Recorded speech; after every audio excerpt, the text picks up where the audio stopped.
Hello friends, welcome to Natraj classes. आज इस video में हम पढ़ेंगे सरफेस केमिस्ट्री पार्ट 3 तक हमने कवर कर लिया था, जिसमें हमने लायोफिलिक और लायोफोबिक जो कोलाइड्स थे उनके बारे में पढ़ा था। आज हम पार्ट 4 में classifications of colloids on the basis of particles of dispersed phase के बारे में पढ़ेंगे, जो कि 3 टाइप के हैं, that is multi molecular colloid, micromolecular and associated colloid. तो चलिए शुरू करते हैं। सबसे पहले है multi molecular colloids. These are formed from large number of atoms or smaller molecules of substance that aggregates together to form species having size in colloidal range।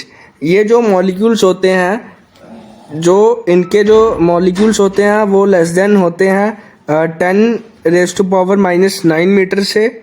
ये जो कंपाउंड्स होते हैं कोलाइड्स वाले, ये जनरली जो लायोफिलिक होते हैं, जो मल्टी मॉलिक्यूलर कोलाइड्स होते हैं, और इनमें वीक वंडरवॉल फोर्सेस होती हैं, जैसे कि सल्फर सोल्यूशन हो गया, गोल्ड सोल्यूशन हो गया।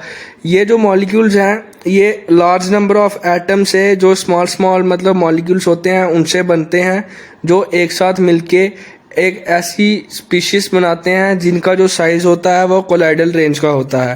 Then there is macromolecular colloids made of large molecules having size enough that of colloidal range. They are quite stable and resemble true solution in many respects, that is starch, cellulose and proteins etcetera. Made up of range of colloidal range, मतलब कि ये जो है ये large molecule से बनते हैं जिनका साइज कोलाइडल रेंज में होता है, और जो ये होते हैं ये जनरली लायोफिलिक कोलाइड्स में आते हैं और इनमें स्ट्रॉन्ग वैंडरवाल फोर्सेस होती हैं।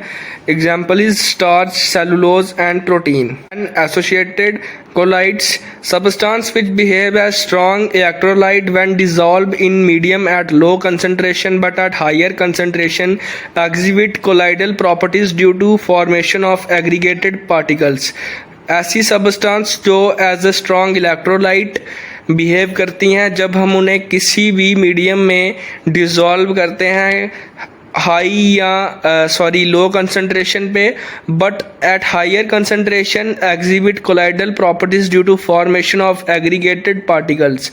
एग्रीगेटेड पार्टिकल्स बनने की वजह से वो हायर कंसंट्रेशन पे कोलाइडल जो पार्टिकल्स होते हैं, जो कोलाइडल सॉल्यूशंस होते हैं, जो कोलाइडल पार्टिकल्स होते हैं उनकी प्रॉपर्टीज शो कर देते हैं, इसलिए उन्हें एसोसिएटेड कोलाइड्स बोलते हैं या माइसिलीज बोलते हैं।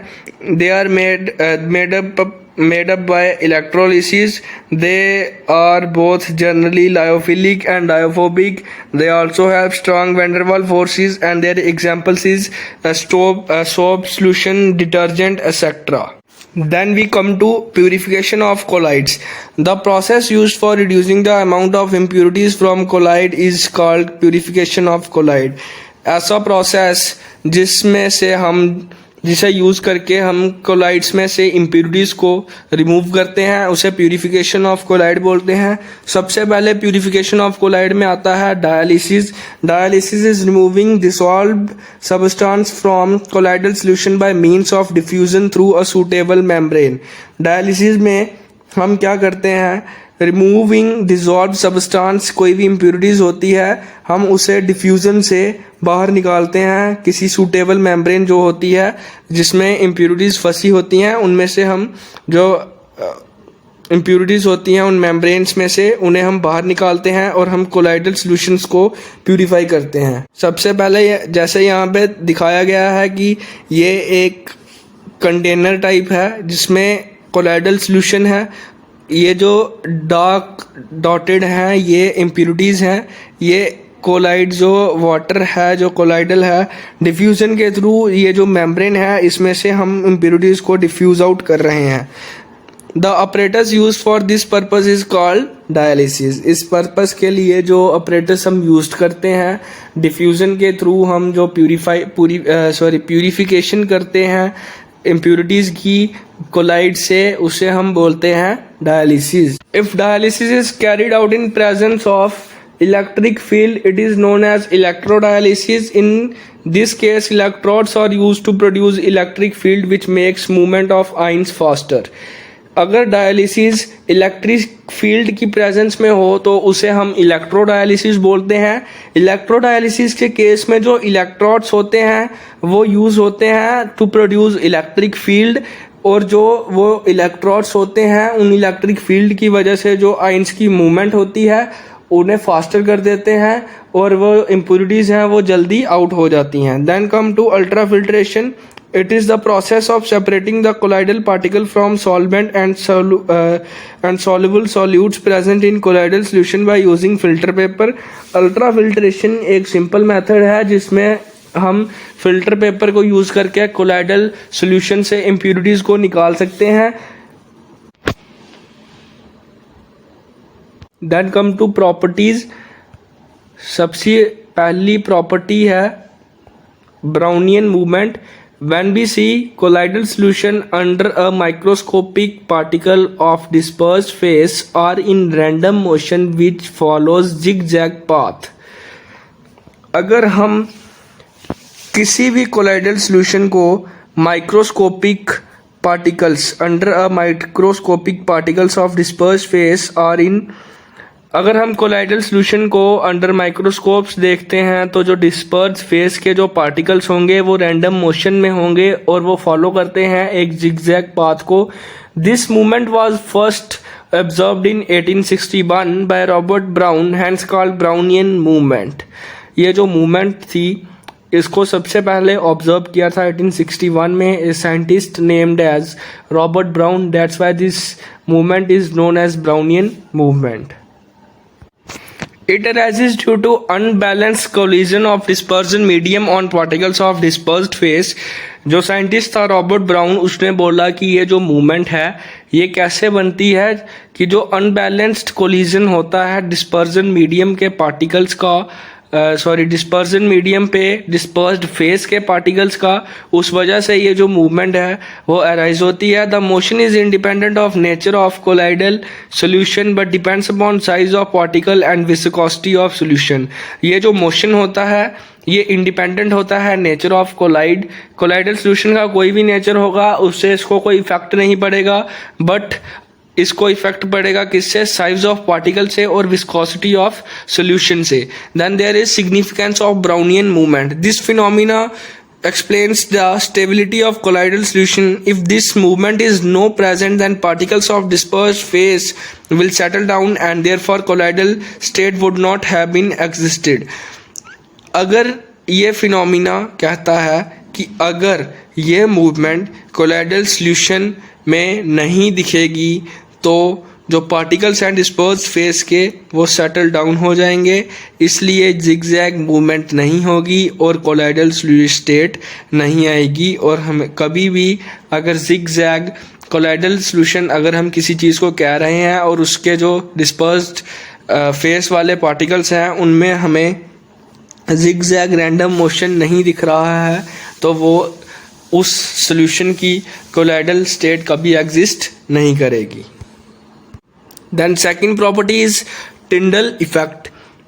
If true solution is placed in a dark room and beam of light is passed through it, path of light does not become visible, but in case of colloidal solution, if observed from direction perpendicular to beam of light, path of light can be traced। This is known as Tyndall effect।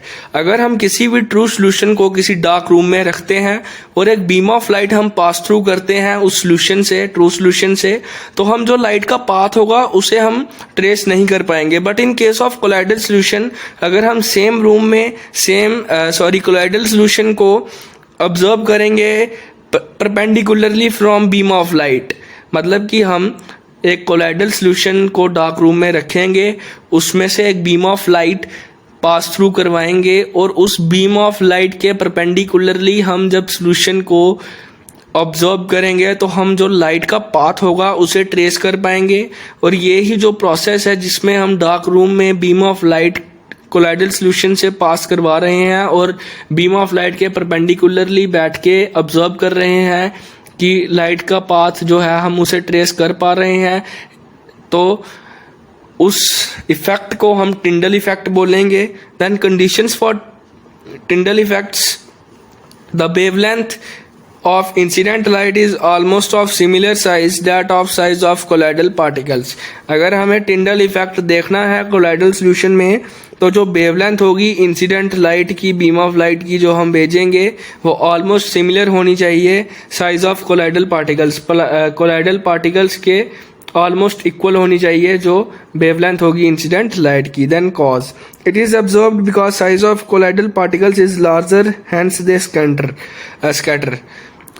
ये जो है इसलिए absorb किया जाता है क्योंकि जो size होता है कोलाइडल के पार्टिकल्स का वो लार्ज होता है, उस वजह से जो लाइट होती है वो स्कैटर कर जाती है. Then third property is charge. Positive charge colloids. Positive charge colloids कौन से हैं? Haemoglobin, basic dyes like methylene, then oxides, example ferrous oxide AS2O3, then metal hydrides, इनकी एग्जाम्पल्स हैं FeOH3, AlOH3, CaOH3. Then negative charge collides होते हैं, charge के under आते हैं. Metal colloids of Au, Ag, Pt, sulphides AS2S3, CdS, CuS. Then solution like starch, gum, clay, etc. Then acidic dyes like ezine, Congo red, etc. Then we come to origin of charge, कि ये जो charge property है colloidal की, ये कैसे originate हुई? Due to friction between colloidal particles and molecules of dispersion medium. ये जो चार्ज था ये ओरिजिनेट हुआ. Significance of charge. The presence of equal and similar charges in colloidal solute is responsible for providing stability to colloids. जो equal and similar charges present होते हैं colloidal salute के बीच में, उन्हीं की वजह से जो कोलाइडल सॉल्यूशंस होते हैं उनमें स्टेबिलिटी आती है. Then come to fourth property, that is coagulation.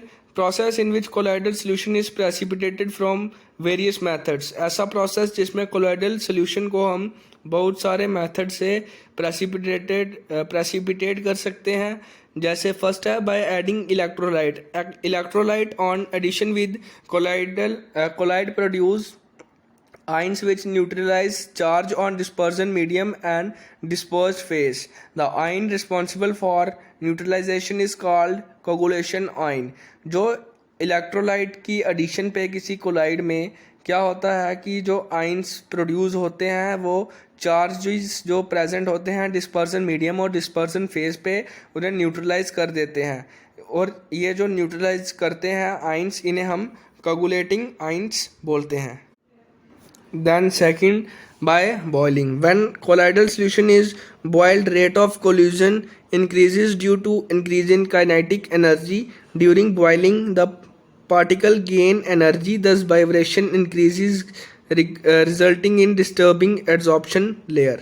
जब कोलाइडल सॉल्यूशन को हम बॉयल करते हैं तो रेट ऑफ कोलिजन होता है वो इंक्रीज करता है due to increase in kinetic energy. During boiling the particles gain energy. जो पार्टिकल्स होते हैं कोलाइडल सॉल्यूशन के अंदर वो एनर्जी गेन करते हैं, जिस वजह से वाइब्रेशंस इंक्रीज होती हैं और एड्सॉर्प्शन लेयर जो है वो डिस्टर्ब होती है और प्रेसिपिटेट्स निकलते हैं. Then by electrophoresis the colloidal particles migrate towards positively charged electrodes, get discharged and precipitated. जो कोलाइडल पार्टिकल्स होते हैं वो अपोजिटिवली चार्ज जो इलेक्ट्रोड्स होते हैं उनकी तरफ अट्रैक्ट हो जाते हैं, माइग्रेट हो जाते हैं और डिस्चार्ज हो जाते हैं, और जो प्रेसिपिटेट्स हैं वो फॉर्म्ड हो जाते हैं. Particles charged positively move towards anode and negatively move towards cathode. जो पॉजिटिवली चार्ज पार्टिकल्स होंगे वो इलेक्ट्रोफोरेसिस में एनोड की तरफ मूव करेंगे, एंड जो नेगेटिवली चार्ज पार्टिकल्स होंगे वो मूव करेंगे कैथोड की तरफ. Then protection of colloid. Since Lyophilic colloids are more stable than lyophobic, hence have a unique property of protecting lyophobic colloid by forming a protective layer around lyophobic colloids. This protection power is expressed in terms of gold number. जो lyophilic colloids होते हैं वो more stable होते हैं as compare to lyophobic colloids, hence have a unique property. इसलिए जो lyophobic collides होते हैं उनके पास एक यूनिक प्रॉपर्टी होती है कि वो क्या करते हैं, जो लायोफोबिक कोलाइड्स होते हैं वो उनके अराउंड एक प्रोटेक्टिव लेयर बना लेते हैं, और इस लेयर को जो प्रोटेक्शन पावर होती है उसे हम एक्सप्रेस करते हैं in gold number. It is amount of lyophilic colloid in milligram required to prevent coagulation of 10 milliliter gold solution by addition of 1 milliliter of 10% of NaCl solution. That is this was our last topic। और अगर आपको लगता है ये जो पूरा lesson था surface chemistry, this is according to 2021 syllabus of CBSE NCERT, इसमें कुछ टॉपिक्स हैं वो छूटे हैं, उन टॉपिक्स को हम जल्दी कंप्लीट करेंगे। अगर आपको कोई भी डाउट आता है तो आप कमेंट सेक्शन में कमेंट कर सकते हैं। Thank you.